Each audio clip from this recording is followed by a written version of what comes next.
Hi, I'm Sleepy, and welcome to my channel. Today's video is going to be very different from my last one, and maybe this isn't what some of you expected, but one of the things I never wanted to do is to limit myself on this channel. I like to post various types of videos, from character design challenges, to deep dives, to video essays, to miscellaneous videos like this one.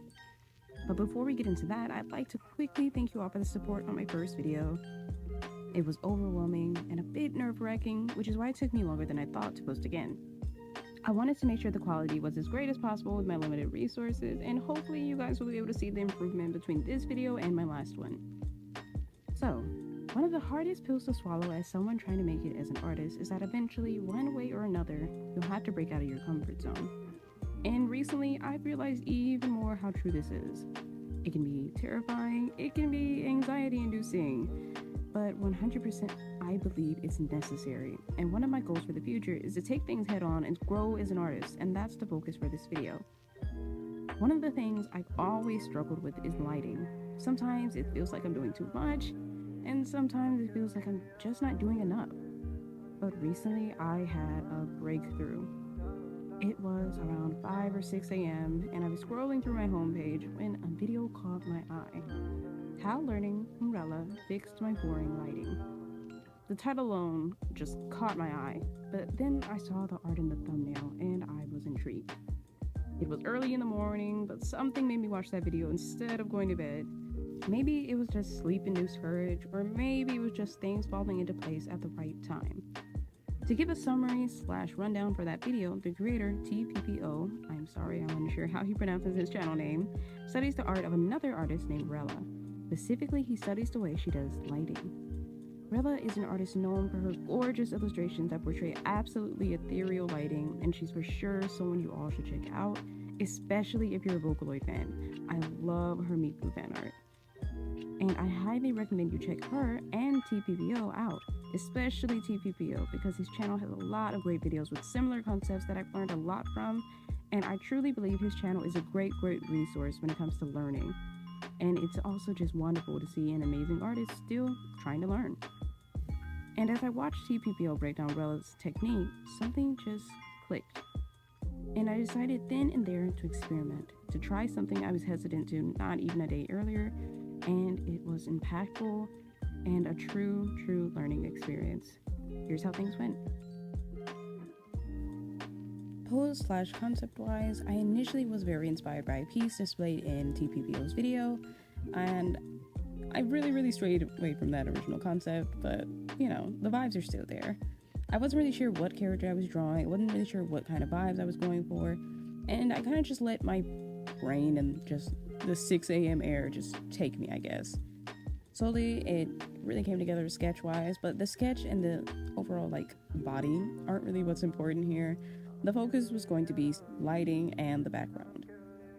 And the background, I knew I wanted to do something with water. I knew I wanted to do something with a beautiful sky. And what better way to display both of those things than a beach? Initially, I wasn't really sure who I was drawing, but slowly it just kind of transitioned into being Nami from One Piece. I'm not sure if it actually looks like her, but you know, that was the vibe, so I turned it into her. I think I struggled a bit by overthinking the pose instead of simplifying it. But eventually I got to a place where I was satisfied and I was able to move on to the line art. The line art, I tried to do something slightly different than what I usually do, and I tried to really focus on making thin, or thinner than usual, lines, because I really wanted to make the colors pop, and I feel like sometimes line art can distract from the colors. For this, I also tried to add a little bit more detail than I usually would in the line art stage, and to rely a bit more on it than I usually would. Normally, I'm the type of person who really paints over her pieces, and if you're seeing some of my actual art pieces over on Twitter, then you know what I mean. I also wanted to experiment with dappled lighting, so I made sure to include a lot of gaps in between the hair strands so that I could display the light shining through them. That's also something I tend to forget actually happens. It's one of those things where you notice it in real life, but when you're drawing something in a fictional world, in a fictional setting, sometimes you forget that, oh yeah, lighting shines through hair. That's a thing that physically happens. I'm not sure where I was going with the little swimsuit, but I just kind of improvised it and tried to make it work. I think I was very eager to get to the lighting and the shading, and I just kind of winged it when it came to the line art. I'm not gonna lie. Some parts I thought more of, but once I got past the hair, it was really just making it up as I went. As you can see by that hand, that honestly, I could do better. I could certainly do better, but you know, I tried. It was fun, and the hand isn't really important anyways. I did default to the whole 2 fingers stuck together in the middle type of thing. I also wanted to render a pool floaty, and I think it's because I've seen a lot of people studying balloons for some reason over on Twitter. I don't know why that was a thing, but the best way to incorporate something like that texture-wise was a pool floaty. So I also had a lot of fun with that later on. Once I got past the line art, it was just ease, I guess you could say. It wasn't very different from my typical process, so I kind of just sped through the flat colors. Took a bit longer with the hair because it was lots of gaps in my line art, very thin line art, so I couldn't just rely on the bucket tool or the reference layers. But you know, I made it work. I tried. I did my best.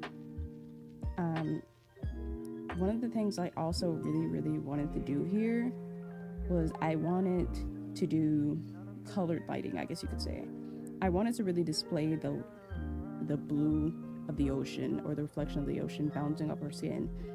And so I tried to do warmer colors to really, you know, show some contrast there. And I think I did okay with that. You can say I winged it on that pattern. I'm not gonna lie, the stripes were looking ugly. And this is when I remembered the tattoo, you know.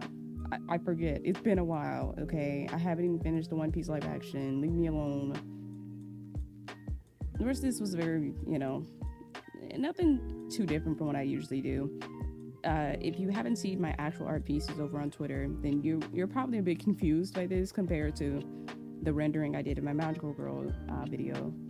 But with those, it was more of a focus on the character design and less of a focus on the actual art.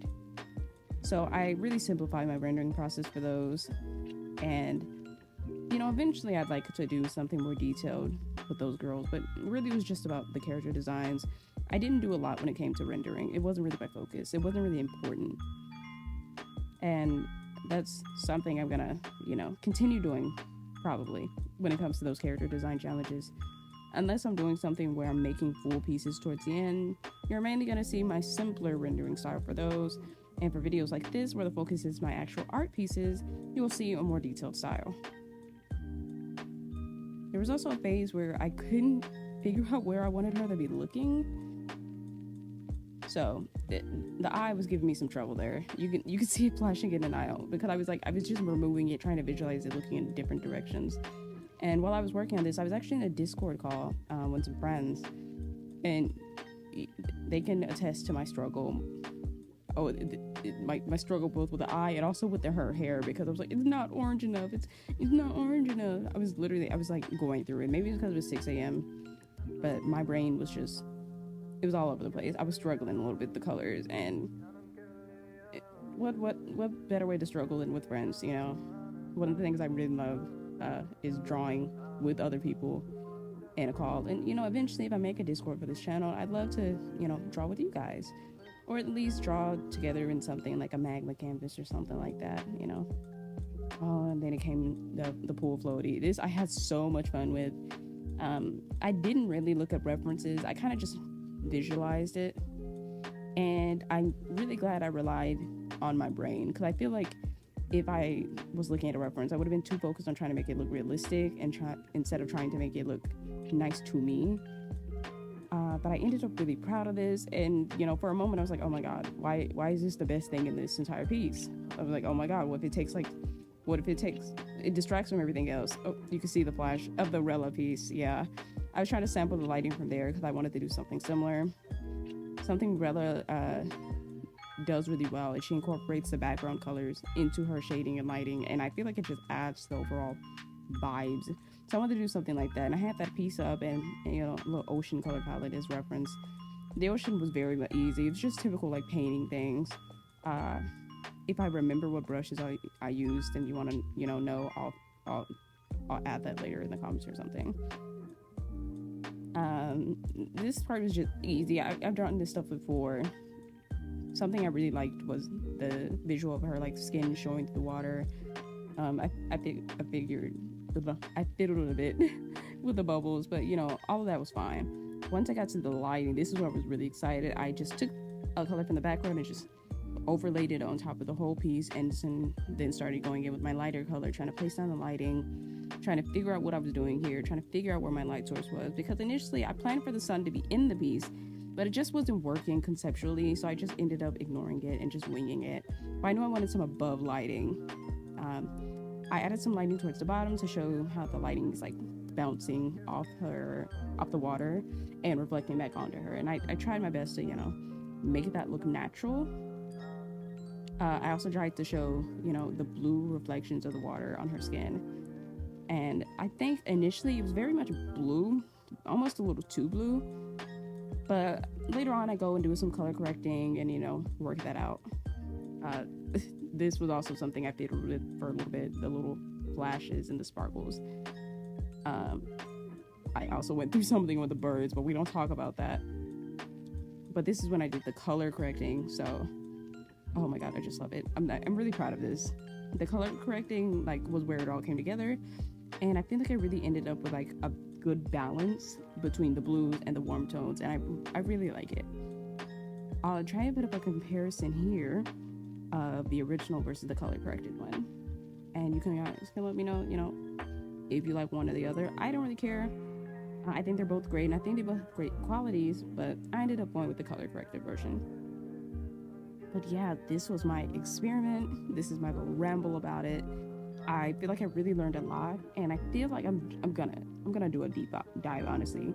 Like I've already watched a lot of his stuff. I follow Rella on Twitter. I'm obsessed with her work, like genuinely obsessed. I really need to study her work like more in depth, because this was a great first experience, and especially for me starting this at like 5-6 a.m. But I feel like I could really do better, and I feel like I was able to incorporate my own style into the way the lighting was. I used a lot of chromatic aberration, and I'm really proud of myself here, honestly. And I feel like this is a great challenge for anyone at any, you know, stage in their art journey to try out, to learn from. So thank you for watching. I hope you enjoyed this. This is very different, but I wanted to do videos that were less structured, I guess you could say. I wanted to do videos where I was able to just ramble, talk about my art, talk naturally, you know, instead of relying on a very specific structure or script. And I hope you guys enjoyed this. I hope I'm able to do more of these, because I think it's interesting for people to show off that they're still learning, because one of the things I've always believed is that no matter where you are in your art journey, you're always capable of learning, you're always capable of improving. And I think it's really great when you're a beginner artist to see to see artists who are further along in their journeys are still learning, to see that they're still growing. And that's something I really loved about TPPO's channel, because I feel like it's so hard to come by nowadays to see people show in such depth that they're learning. So once again, I really recommend him, and I really recommend Rella. Both of those guys will be linked both in the comments and in the description. Thank you so much for watching, and have a lovely day, my loves.